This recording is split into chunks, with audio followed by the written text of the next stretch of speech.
This is the IELTS Listening Test. You will hear a number of different recordings and you will have to answer questions on what you hear. All the recordings will be played once only. The test is in 4 parts. At the end of the test, you will be given 10 minutes to transfer your answers to the answer sheet. Section 1. You will hear 2 flatmates, Tom and Richard, talking about their new flatmate who has just moved in the week before. First, you have some time to look at questions 1 to 6.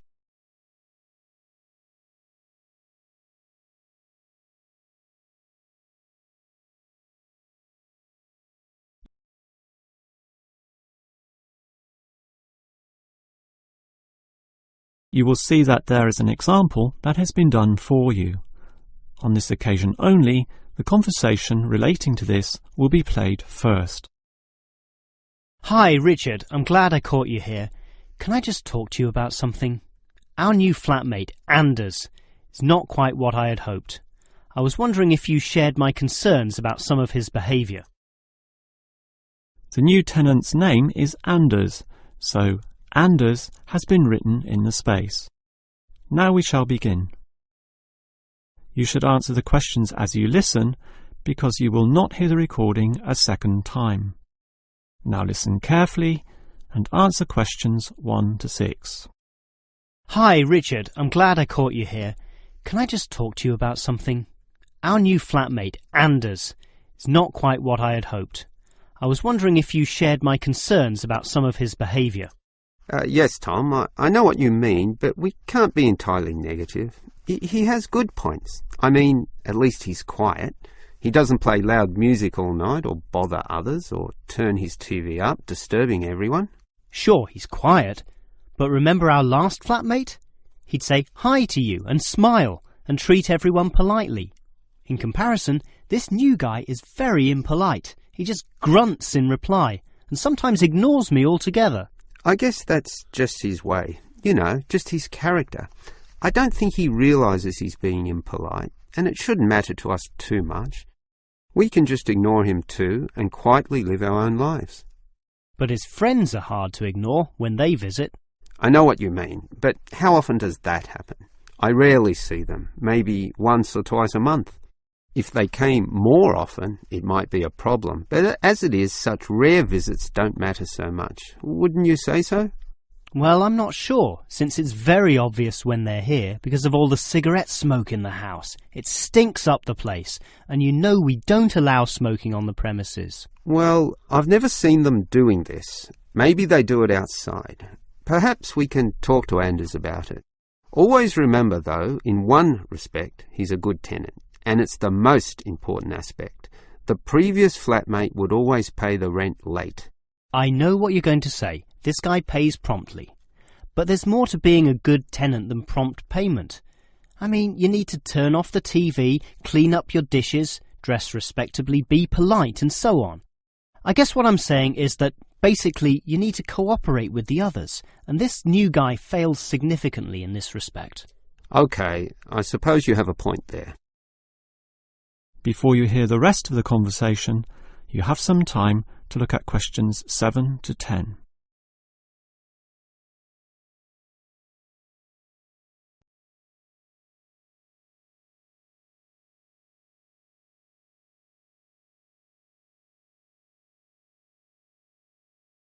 Now listen and answer questions 7 to 10. I tell you what, Tom. Why don't we talk to our new flatmate, Anders, about these issues? If we throw him out, we'll have to go to all the trouble of finding another flatmate, who might not necessarily be much better. So, let's give the current guy a chance. Here, I've got a piece of paper, so let's make a short list of issues to discuss with him. Get it out into the open. Sure, we'll give him one more chance. So, write communication. And let's tell him to... Well, we can't change a person's personality overnight. So why don't we have a weekly tenants meeting and we can just ask him to attend. That way we can get to know him better.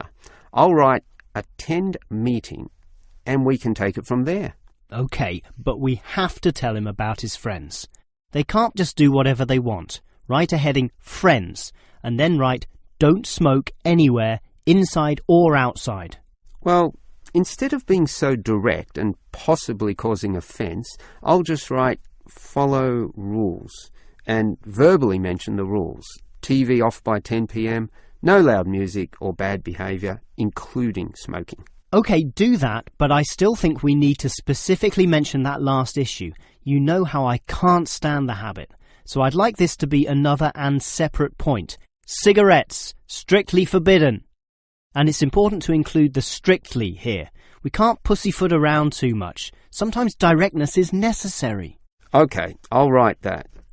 Forbidden. OK. And what about cleaning duties? Anders is a little too relaxed about that. Dishes are sometimes not washed, dirty teacups are left around the place, and so on. So, right, must do better. Yeah, again, Tom, he might take that personally and it could cause a scene. I'd rather be general. I'll write must be done and I'll tell him that that's for everyone, not just him. OK? OK, as long as he gets the message. That is the end of section 1. You now have half a minute to check your answers.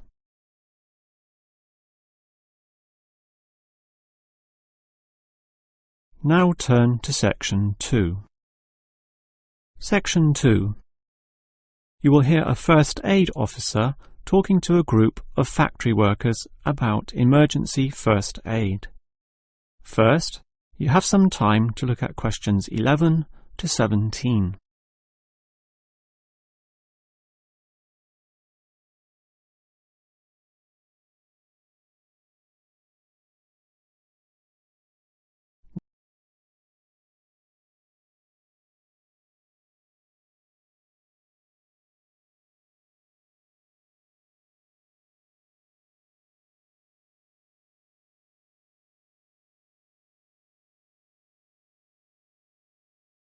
Now listen carefully and answer questions 11 to 17. Hello everyone. Now you know why I'm here. You all work in a factory, and in this environment there always remains a significant possibility of accidents happening, in which case first aid will be necessary. What is first aid? It is the provision of emergency on-site care when an injury occurs, and it is essential for everyone to know, if only simply, the steps which must be followed. There are, of course, minor injuries which may happen, not needing further medical care beyond the intervention of the first aider, but you can never be sure. Thus, the following steps must always be followed. These can be abbreviated to the words Dr. ABC, in other words, DRABC. The D stands for danger, and that's the first issue to keep in mind. When an accident happens, immediately ascertain that the environment is safe. That, for example, nothing else will fall or break or cause accidents. If you, the first aider, are also injured, the problem is even worse. The R stands for respond. You must then ascertain the best response. Once all the danger has been eliminated and the distress calls sent out, the appropriate action is, obviously, to help the injured party. Alright, that leads to A, which stands for airway. In order to stay alive, all people need to have an open airway to allow breathing. A conscious person will automatically clear their own airway. But if unconscious, this may not happen. The brain is stopped or hindered from properly directing the body, and, obviously, in the worst case, death can result. For this reason, the injured person is normally put into the recovery position. Placed on the side, tilting the head back and ensuring that there are no blockages in the mouth. To free any such blockages, the back can be slapped or the chest compressed, allowing anything to be spat out. Now that the airway is free, check for B, or breathing. If breathing is not happening or is irregular, the first aider may have to assist with what is technically known as cardiopulmonary resuscitation, or more commonly, CPR. This involves breathing for the patient through mouth-to-mouth contact. while periodically massaging the heart through compressions to the chest. This combination allows blood and oxygen to flow around the body, keeping the patient alive, hopefully until medics, such as doctors, advanced first aiders or ambulance staff arrive. Before you hear the rest of the talk, you have some time to look at questions 18 to 20.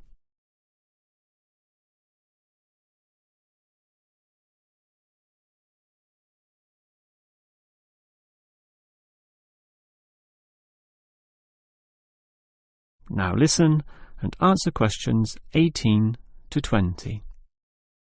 Now, it's certainly good to have knowledge of emergency first aid, but, obviously, the best situation is simply not to have accidents occur in the first place. For that, you need to be aware of safety issues, but just saying "be aware" does not usually achieve much. It is more important to have an appointed person whose job is to ensure awareness and work safety. Safety inspections would obviously be part of their job, whereby they can make sure, for example, that the first aid boxes are fully equipped. Another idea is to put posters on the walls, but, interestingly, research has proven that these tend to be ignored, becoming just part of the wallpaper, seen but not put into practice. It is much better if everyone is just instilled to not be reckless, that is, to not rush into situations without thinking about the possibility of accidents. And instilling this mindset is part of the job of the safety officer. Some other suggestions are ongoing first aid training and no accident reward or star systems. These have had some success, but nothing beats a regular meeting, say once a month, in which the subject of safety is brought to the attention of everyone, and any outstanding issues related to this are thoroughly discussed.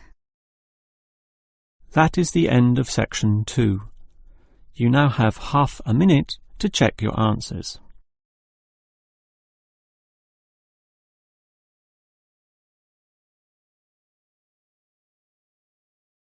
Now turn to section 3. Section 3. You will hear two students, Frank and Nicole, discussing their research on university waste. First, you have some time to look at questions 21 to 25.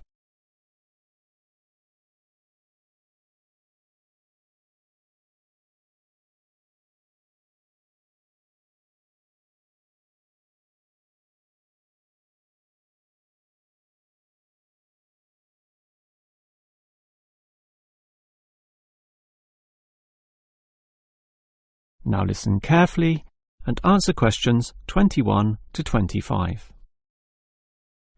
Hi, Nicole. As you know, we've got to decide on the best ways this university can reduce its waste. You inspected the eastern campus and I did the western buildings. Did you do all the interviews as well? Yes, I interviewed all the staff, who made some good observations, and I interviewed some of the students. The students said little that was interesting. They don't seem to care that much. It was the cleaners, surprisingly, who revealed the most relevant facts. That's not surprising to me. They empty all the bins, so they see the waste firsthand, whereas the staff just throw things away without thinking. What item was most commonly disposed of? Well, it really depended on where I interviewed. In the cafeteria precinct, obviously paper plates and cups were thrown away all over the place. There was almost no attempt at recycling. However, across the university in general, it was paper copying that filled up most bins, far more than plastic or other forms of waste. Do people care about this, then? Well, some do, if you can believe them. I must have interviewed about 30% of customers in the cafeteria, and the results were mixed.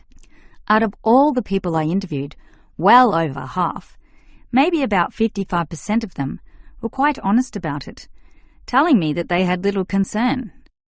The other fraction, 45%, were more troubled. Yes, but do they do anything about it?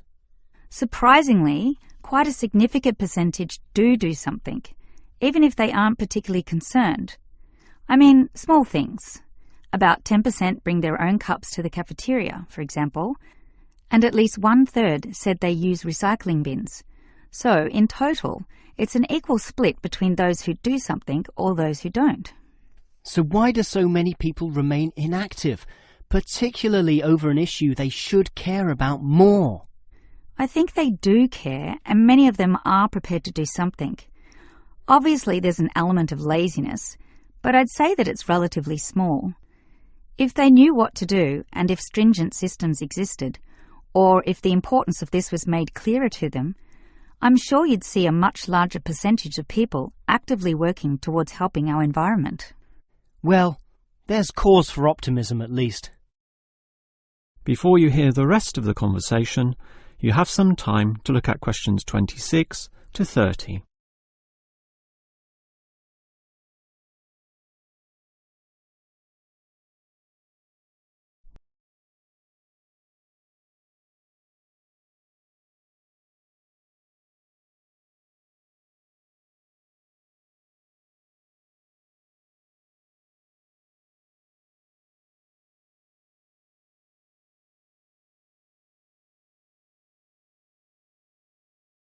Now listen and answer questions 26 to 30. Clearly then, there's a significant waste of paper here at this university, so I've worked out one practical suggestion which could help reduce it, specifically the waste from the excess photocopying. Let me hear it then.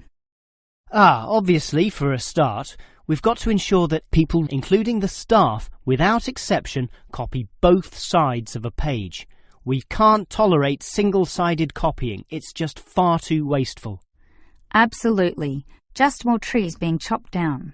But as people are doing copying, there may be adjustments and practice copying, producing single-sided copies or blank pages not wanted and not intended for use. These need to be deposited into a tray for intended recycling. You know, for recopying onto the blank side of the page. But people don't usually do that. I'm afraid it's just human nature. No matter how unimportant the copying is, they prefer to use fresh paper. Yeah, I agree with you, which is why you need to display these papers right in front of everyone with a clear sign, "Please reuse," to make it easy for them to do so. They still won't do it. I know. That's why you take some of these papers and regularly stack them inside the copier in a special tray once a day, say in the morning. Well, that's getting better, making it easier for them to use the paper. But still, I'm afraid many won't. That's why you allow everyone to select this tray when copying. You distribute numbers or codes to every person, giving them special access to this recycling tray. Every time they use papers from this, it's tallied up to their account.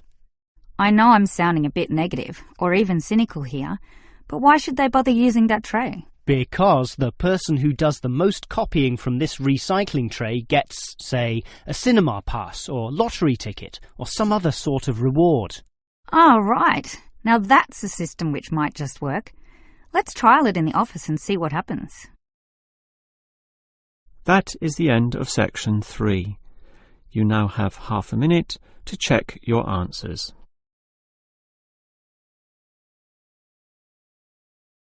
Now turn to section 4. Section 4. You will hear a lecturer discussing techniques for removing carbon dioxide from the atmosphere. First, you have some time to look at questions 31 to 33.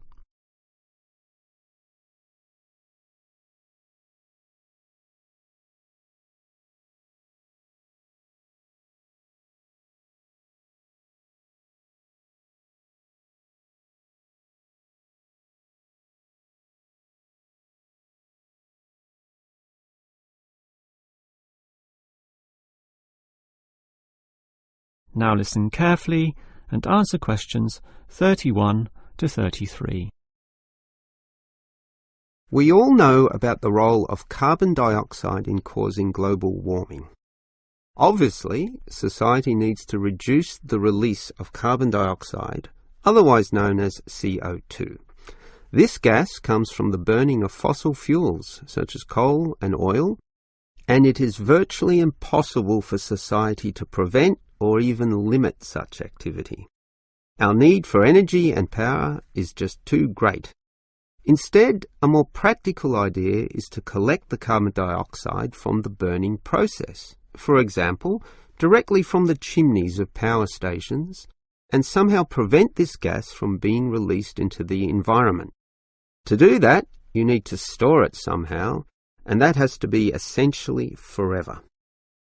It is perhaps for this reason that many believe that, rather than storing the carbon dioxide as a gas, it is better to react it with metal oxides, such as magnesium or calcium, which results in the formation of a hard carbonate material. The gas is, in effect, turned into a stable and unreactive solid, which can simply be dumped anywhere. This process actually occurs naturally, although very, very slowly, and is one cause of the surface limestone in the world. But this slow reaction speed is the problem. Even when enhancing this process through high temperature and pressure, or pre-treatment of the mineral, it is still far too slow to be economical. One other technique which has been suggested is to pump the gas to the bottom of the ocean, where it would react with compounds in the seawater, forming carbonic acid. However, this alternative has now been ruled out. The CO2 may be removed from the atmosphere, but the high oceanic acidity which would result raises its own set of problems, mostly with all the delicate life and the intricate food chains in the seawater, some on which we ourselves depend, and that's something which no one wants to experiment with. Before you hear the rest of the lecture, you have some time to look at questions 34 to 40.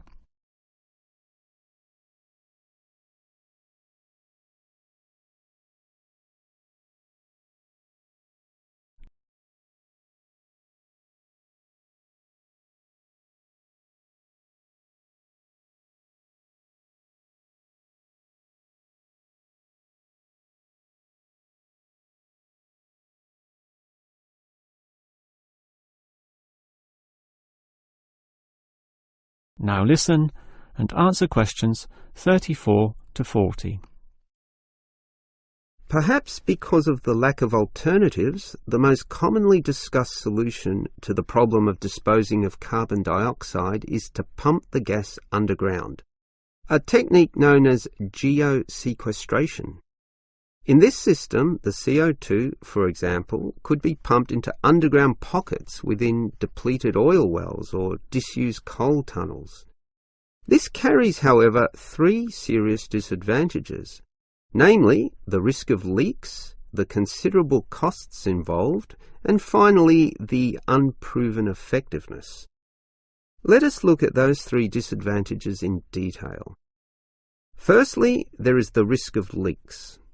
Although the gas would be deep and sealed over by masses of rock and earth, the huge pressures in these spaces would turn the gas into a liquid state, capable of moving through rock fissures or faults.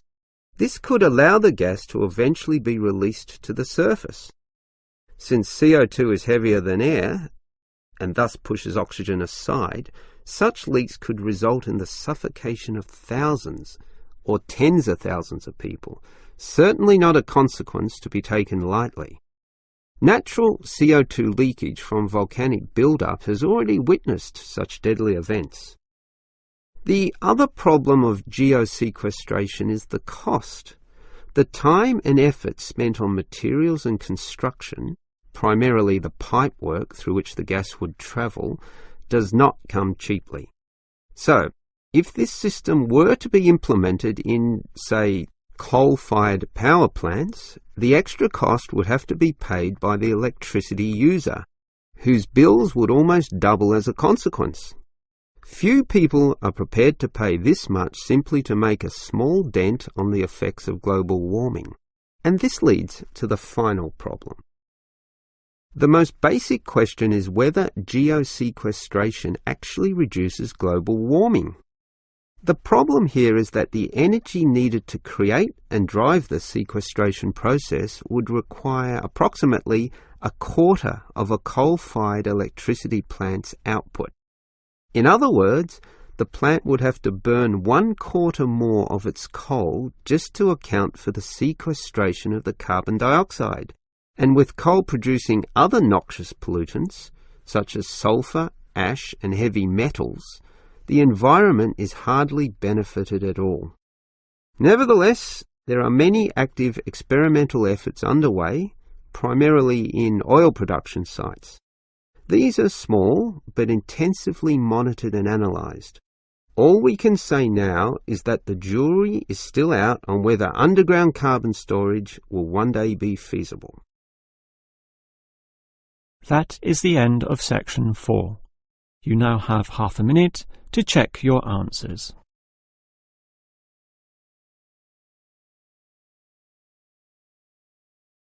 That is the end of the listening test.